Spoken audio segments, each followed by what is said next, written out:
sobre alertas, sabe? Que teriam sido feitos pelo ministro André Mendonça, alertas sobre como certas ações do STF poderiam ser recebidas. Olá a todos! Se vocês gostam do nosso conteúdo, por favor, se inscrevam no nosso canal para nos ajudar a crescer e a alcançar a nossa meta de 1000 inscritos. A sua inscrição é muito importante para nós. É um ponto delicado. Então, o que a gente quer fazer é mergulhar nisso. Que preocupação é essa exatamente? O que teria motivado isso, né? E o que essa situação toda diz pra gente sobre, bom, a relação entre o judiciário e grupos sociais importantes no Brasil. Vamos tentar entender isso melhor? Exato. O ponto central, pelo que a fonte indica, é essa preocupação vinda de um ministro do STF que tem, ele mesmo tem laços fortes com a comunidade evangélica. E a preocupação é sobre como esse grupo reagiria a certas decisões judiciais. E parece que o foco dessa preocupação tem nome e sobrenome: o pastor Silas Malafaia. O que é interessante aqui é notar essa camada, digamos, de sensibilidade política e social que estaria presente nas discussões internas do tribunal. Não seria só, aplicar a lei friamente, mas também pensar nos ecos, nas repercussões que certas decisões ou até investigações podem ter na sociedade. Entendi. Vamos então aos detalhes que a gente tem. A informação principal, conforme essa apuração que saiu na imprensa, é que o André Mendonça teria, assim, mostrado receio sobre a reação evangélica e, mais que isso, ele teria alertado colegas na corte.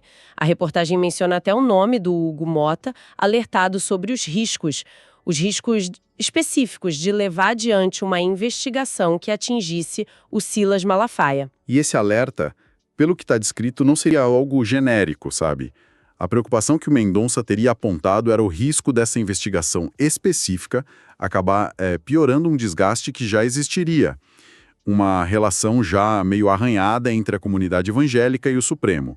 Ou seja, não era nem evitar um problema novo, mas sim talvez não agravar uma situação que já é sensível. E qual seria exatamente o gatilho? O que nessa investigação específica do Malafaia causaria tanta preocupação? A reportagem dá uma pista bem clara, não é? Dá sim.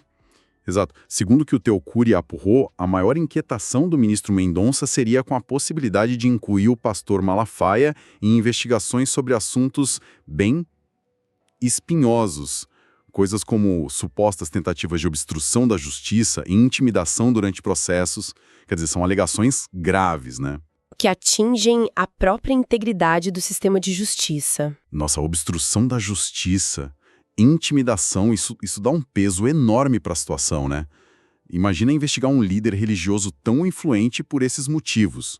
O potencial de repercussão seria gigantesco. Sem dúvida, se a gente junta as peças que a reportagem traz, o que a gente tem é um ministro que, chegou ao STF com apoio claro do segmento evangélico, e ele estaria levantando uma bandeira de cautela sobre investigar uma das figuras mais conhecidas desse mesmo segmento. E não por um motivo qualquer, mas por suspeitas que tocam diretamente na relação das pessoas com a justiça. Isso, expõe uma dinâmica bem complexa lá dentro do tribunal. O que me chama a atenção é essa especificidade toda. O receio, como está descrito, não seria sobre qualquer investigação contra o Malafaia, mas essa investigação, uma que envolvesse acusações de obstrução, de intimidação. A análise do Teocuri parece focar justamente nisso, O medo do Mendonça seria que investigar o Malafaia nesses termos específicos pudesse ser, digamos, a gota d'água, para aprofundar essa divisão entre evangélicos e o STF. E isso coloca a gente diante de um dilema clássico, para instituições como o Supremo. De um lado tem o dever constitucional, a expectativa de todo mundo de que a lei seja aplicada igual para todos e que investigações necessárias aconteçam, não importa quem seja o alvo. A independência do judiciário é fundamental. Claro. Só que, por outro lado, o STF, como qualquer instituição de poder, ele depende de legitimidade, de confiança do público para funcionar bem. Ações que causam uma reação muito negativa em setores grandes da sociedade ou que são vistas como, politicamente motivadas, podem acabar minando essa confiança. Então parece que existe um cálculo aí, né, dos custos e benefícios sociais, políticos de uma ação judicial, especialmente quando envolve figuras de alto perfil. É uma equação complicada. E é super importante a gente reforçar isso aqui, né? Nós estamos discutindo uma preocupação que teria sido dita lá dentro com base numa reportagem específica. O nosso papel aqui não é dizer se essa preocupação é válida ou não, nem dar opinião sobre a investigação em si, mas sim entender que esse tipo de cálculo, sabe, sobre o impacto político, o impacto social, pode sim acontecer nos bastidores de uma instituição como o Supremo. Perfeito, é exatamente isso. A reportagem sugere que essa discussão interna sobre os possíveis efeitos colaterais, digamos assim, existiu, ou pode ter existido. Isso mostra que, além da análise puramente jurídica, né, dos processos, existe também, ou pode existir, uma consciência sobre as implicações maiores, na arena pública, na relação do tribunal com a sociedade.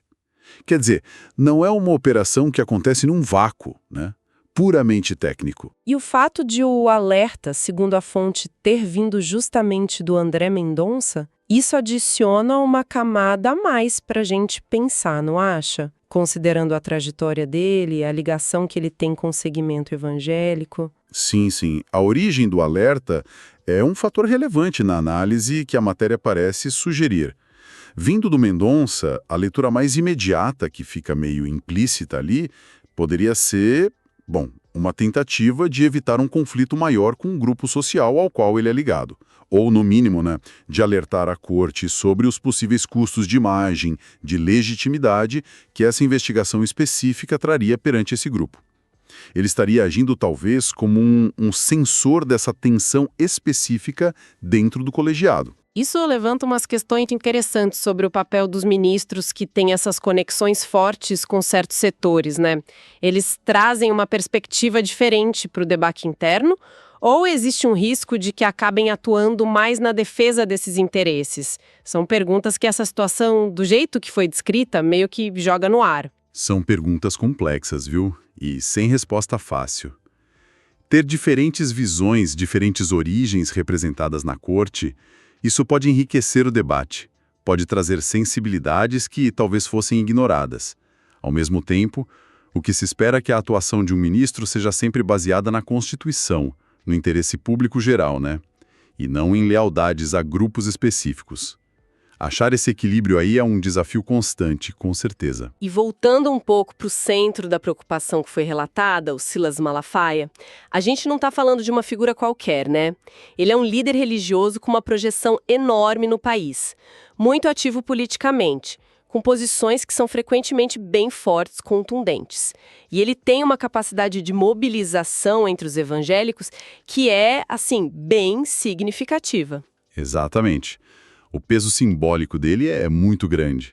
Uma investigação criminal contra o Malafaia, ainda mais por crimes como obstrução de justiça, intimidação, que, no fundo, sugerem um ataque ao funcionamento das instituições, isso inevitavelmente causaria muito barulho. Muito. Teria um potencial enorme de virar o centro de narrativas sobre perseguição religiosa ou sobre abuso de poder por parte do STF, independentemente de haver ou não mérito nas acusações, sabe? O alerta que o Cury reportou parece levar em conta justamente esse potencial explosivo da situação. E a escolha das palavras obstrução e intimidação é particularmente forte, né? Sugere uma interferência direta, indevida no trabalho da justiça. Se essa fosse mesmo a base de uma investigação, ficaria difícil não ver isso como um confronto direto com a figura do Malafaia e, por tabela, com uma parte dos seguidores dele. E aí entra a complicação de gerenciar a percepção pública, né? Como é que você conduz uma investigação que talvez seja necessária, baseada em indícios concretos, se eles existirem, claro, sem que essa investigação seja, digamos, sequestrada por narrativas políticas que tentam tirar a legitimidade dela perante certos públicos? A preocupação do Mendonça, como foi relatada, pode ser lida como um alerta sobre essa dificuldade. Uma dificuldade intrínseca nesse caso específico. Reportagem, pelo que a gente entendeu, ela não entra em detalhes sobre como os outros ministros teriam reagido a esse suposto alerta do Mendonça. Nem se isso teve algum efeito prático nas decisões da corte. Mas a simples notícia de que essa conversa, essa ponderação sobre riscos políticos e sociais possa ter acontecido lá nos corredores do STF, isso por si só já é um dado importante, não acha?